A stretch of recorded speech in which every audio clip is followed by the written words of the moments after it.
right, let's dive right into a story that's thousands of years old, but feels like it could have been written for today.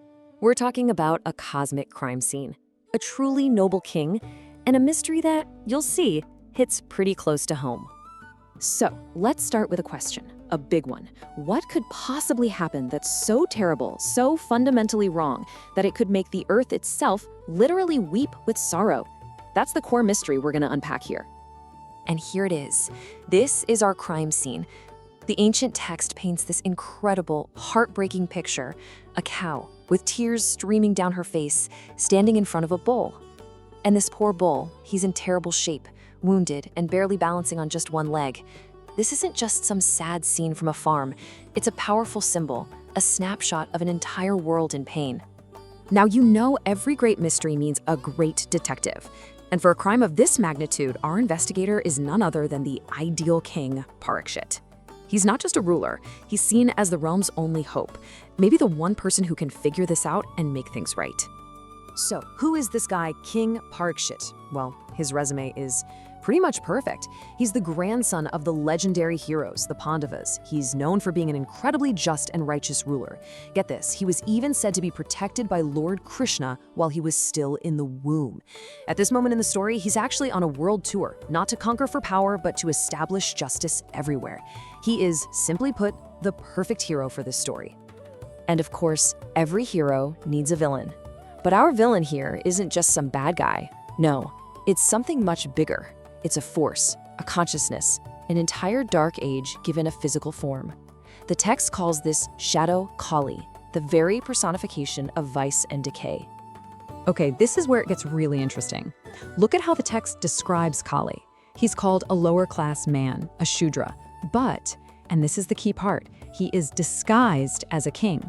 So this isn't about social status. It's a powerful metaphor. He is deception itself. He's chaos dressed up in the robes of order. He is hypocrisy pretending to be royalty. He is the walking, talking embodiment of an age of conflict and spiritual rot. And boom! The story brings our hero and villain together in the most dramatic way possible. While he's on his tour for justice, King Parīkṣit stumbles upon this exact scene. He finds Kali caught red-handed, club in hand, literally beating the weeping cow and the injured bull. The stage is set. But hold on. Before the king can jump in with his bow and arrow, the story does something amazing. It slows down and lets us listen in on the victims themselves. We get to hear this conversation, this dialogue of utter despair that reveals the real reason all of this is happening. The bull, who we're about to learn is the embodiment of righteousness itself, speaks first. And even though he's in agony, standing on one leg, his first thought is for the cow. He asks so gently, "My dear mother, are you well? Why is there a shadow of grief on your face?" It's just a perfect picture of what true compassion looks like. Dharma then starts guessing what could be making her so sad. Is it because of him? Because of his 3 broken legs? Is she afraid that the world is about to be ruled by unjust, corrupt people? Is she worried that the whole natural and divine order is collapsing? He runs through this whole list of terrible things, but then he lands on the real, gut punch of a question. Or, are you grieving for the Lord himself? And there it is. That's the answer. The cow, who we now understand is Prithvi, Mother Earth herself, confirms his worst fear. Her words are just devastating. She says that the real reason for all this sorrow is that the world is now without the divine presence of Lord Kṛṣṇa. And because he's gone, the world is left vulnerable, exposed to the dark influence of Kali. The text spells out exactly what this means. You see, the earth explains that when Kṛṣṇa was present, the world was filled with qualities like truthfulness, purity, compassion, and contentment. But his departure left a huge vacuum, and it was immediately filled by all their opposites: deceit, corruption, cruelty, greed, envy, you name it. This is the world that Kali brings. Okay, so we've got all the pieces on the board now. We have our hero, our villain, and we have the victim's testimony. So for this last part, let's put it all together and decode what this incredible ancient story is really trying to tell us. And the timing is just perfect. Cinematic, even.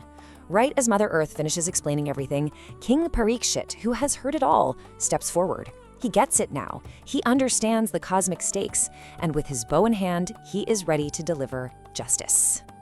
So let's lay it all out. Step 1. The cow is Mother Earth, our provider, our home. Simple enough. Step 2. The bull is Dharma, righteousness, morality, the right way to live. Now, what about those broken legs? Well, in past cosmic ages, righteousness was said to stand on 3 other virtues: penance, purity, and compassion. But over time, those have been broken. They're gone. Which brings us to the final standing leg, the one thing holding righteousness up in our current age: truth. And that is what Kali is attacking, the very last pillar of goodness holding our world together.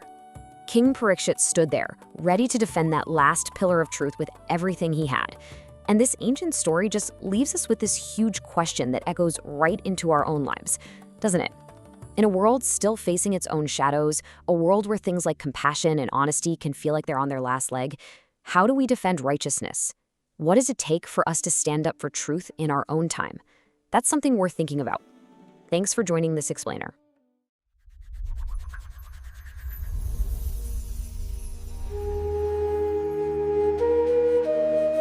Welcome back to the Deep Dive. If you've ever felt like the world is moving from order toward chaos, this deep dive is for you. We are analyzing a single, pivotal chapter, all 36 verses, that describes the exact moment when history pivoted. We're moving from the reign of an ideal, almost mythic king, straight into the full, unsettling emergence of the age of conflict. That's right. And our source material gives us these 2 parallel narratives, and they're both running at high speed. On one track, you have the story of King Parīkṣit's campaign of conquest, but on the other, we witness this profoundly sad, allegorical conversation between righteousness and the earth herself. And that conversation reveals the cosmic cause of the world's growing distress. So our mission today is really to connect those 2 narratives, to understand how the spiritual stability of the world just crumbled, even while its greatest king was on the throne. Okay, let's establish the standard right away, because it's almost impossibly high. Verses 1 and 2 set the stage, detailing King Parīkṣit's rule. He's described as a great devotee governing the earth flawlessly, and constantly guided by the instruction of his scholarly advisors. We get the basic human facts, too. He married Iravati, and they had 4 sons, including Janamejaya. Just sounds like perfection. It was perfection, and this is why we really have to pause on it. His rule wasn't just, politically successful, it was spiritually vibrant.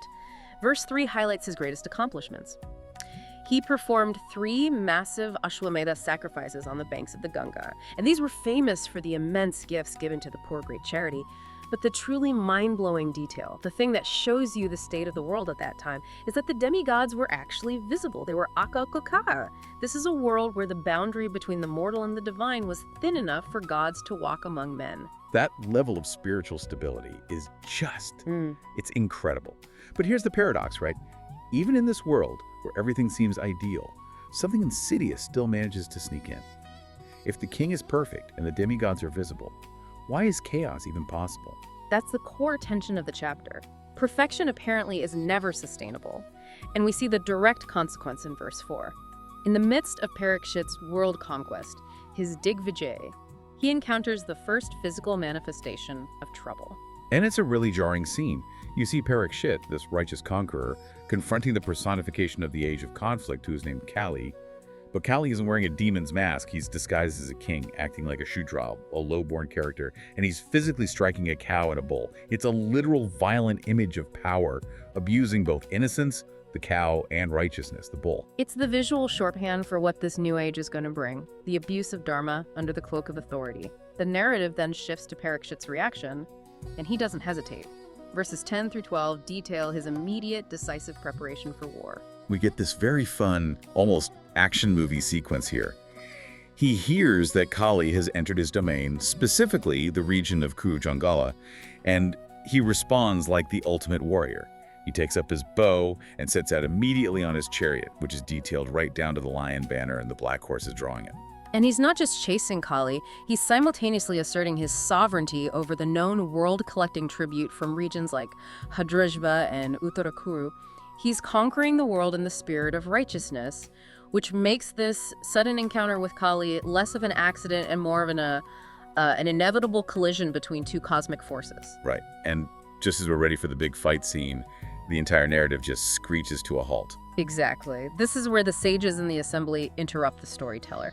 And this section, verses 5 through 9, is essentially the listener's mission statement. It's critical for our deep dive. Shunaka, the chief questioner, he demands spiritual relevance. He tells the storyteller, look, only continue if this tale relates directly to the pastimes of Krishna Kakasthriyam. Anything else, he argues, is a complete waste of a fleeting life. And what's fascinating here is the almost desperate urgency driving the audience. Shunaka highlights the short lifespan of humanity. He says life is wasted, we sleep away the night, and we spend the day in useless work. This assembly isn't gathered for politics or gossip. They are gathered solely to drink the nectar of Hari's pastimes. It frames the entire subsequent tale not as historical commentary, but as essential, spiritually sustaining knowledge. And that insistence on spiritual context brings us right back to Parīkṣit himself. Verses 13 through 16 explain the source of his intense devotion and why he was so quick to defend Dharma. During his campaign, he wasn't just hearing military songs. He was hearing hymns everywhere, praising his ancestors, the Pandavas, and, of course, the glories of Krishna. He was hearing the history of his own miracle. Verse 14 details how these songs recounted his own rescue as an unborn child from a devastating weapon. He heard of the deep familial devotion shared between the Vrishnis, the Pandavas, and Krishna, a history of unparalleled love and service. And his reaction is tangible. He gives these extravagant gifts, wealth, garments, necklaces, out of sheer, overflowing joy. But the philosophical core comes in verse 16, where he reflects on the ultimate standard of service. The Pandavas didn't just passively worship Vishnu, they served him in every capacity possible. As a charioteer, as a personal attendant, as a friend, and even as a messenger. That specific list, charioteer, servant, friend, messenger, it's so profound because it shows service across the entire social spectrum and all levels of intimacy. They didn't reserve devotion for the temple, they integrated it into every single role in their active lives. That reflection of perfect holistic service provides the moral lens through which Parīkṣit views the world. So we have the perfect king, inspired by the perfect devotion of his ancestors, setting out to defeat injustice. And that moral high ground is why the next narrative shift is so impactful. Absolutely. The narrative pivots dramatically in verse 17. While Parīkṣit was fulfilling his duty as king, upholding this moral standard just a little distance away, a mysterious allegorical scene unfolds. The famous meeting between the bull and the cow. Yeah. Righteousness Dharma is personified as a bull standing precariously on just one foot. And he meets the earth gap personified as a tearful cow who is utterly distressed, appearing like a mother separated from her calf. We have to unpack that allegory for a moment. Dharma is traditionally depicted as a bull because a bull symbolizes strength, vitality, the foundation upon which civilization stands. In the 4 perfect ages, the bull of Dharma stands on 4 feet. The earth is personified as a cow because the cow is the universal mother, representing nourishment, abundance, and the gentle, enduring stability of the land. And the fact that Dharma is only on 1 foot immediately tells you how far the moral stability has fallen. Dharma notices the earth's distress immediately. He sees her appearance is faded, and he's concerned she is mourning some great loss. And this is where the source material gives us a devastating diagnosis of societal decay. Dharma runs through an exhaustive list of potential worries in verses 20 through 22. It's a remarkable summary of how a civilization collapses, and, well, many of these points still resonate powerfully today. He starts by questioning if she mourns Dharma himself, standing on 1 foot, fearing the degraded people of the air will exploit her resources. Then he moves quickly from abstract morality to really practical concerns. He worries about a lack of rain, or perhaps the demigods being deprived of their sacrificial portions. Then he moves to the social fabric. Does she mourn unprotected women and children? Or the corruption of Vedic speech among the priestly class? This isn't just a political crisis, it's a breakdown of fundamental societal roles. The diagnosis of political failure is sharp, too. He asks if she mourns the lands ruined by the rise of worthless kings, the Kshatrabandhu, rulers by title only, but lacking the moral fiber of a true king like Parīkṣit. And this next concern is one we can feel acutely now. Does she mourn the common people who are now focused only on basic immediate survival needs, eating, drinking, sleeping, and sex? I mean, when a society loses its higher purpose and focuses only on maintaining the physical body, the spirit of the age is lost. It sounds less like a golden age and more like our current obsession with just surviving the daily grind. Keep the internet on, feed the family, repeat. That detailed diagnosis sets up the final transcendental question. Dharma cuts through all the symptoms, the bad kings, the corruption, the focus on basic needs, to ask about the root cause in verses 23 and 24. He asked directly if she is grieving the disappearance of Hari, of Krishna, who descended specifically to relieve her great burden. The implication is clear. All the societal and physical ills are merely symptoms of the withdrawal of divine stability. Has powerful time Kalina stolen her divine auspiciousness? And the Earth's response, which spans verses 25 through 35, is the philosophical heart of this chapter. It confirms the deepest fear. She confirms that Dharma already knows the root cause, and she explains why the loss of the divine presence is so utterly devastating. What's fascinating here is the sheer magnitude of what was lost.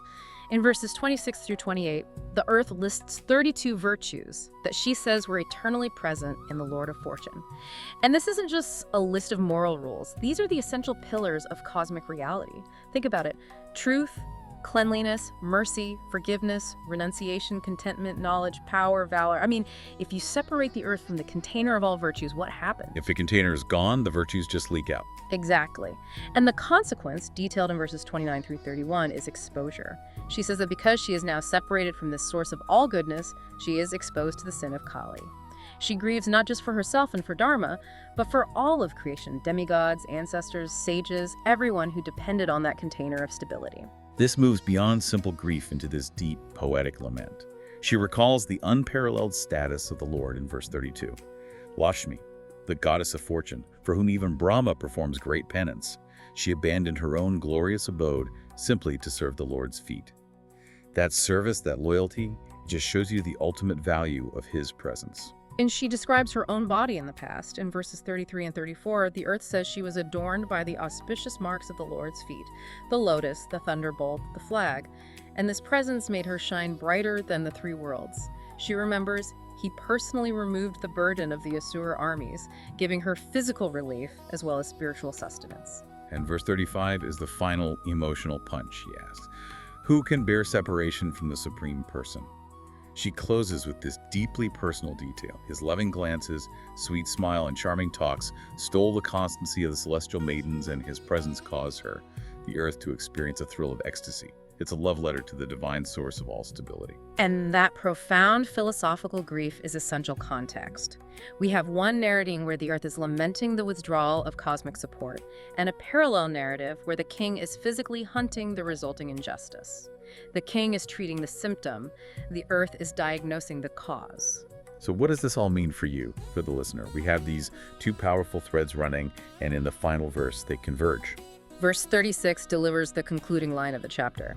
While the Earth and Dharma were having this intimate and deeply philosophical conversation, this diagnosis of global suffering King Parīkṣit arrived.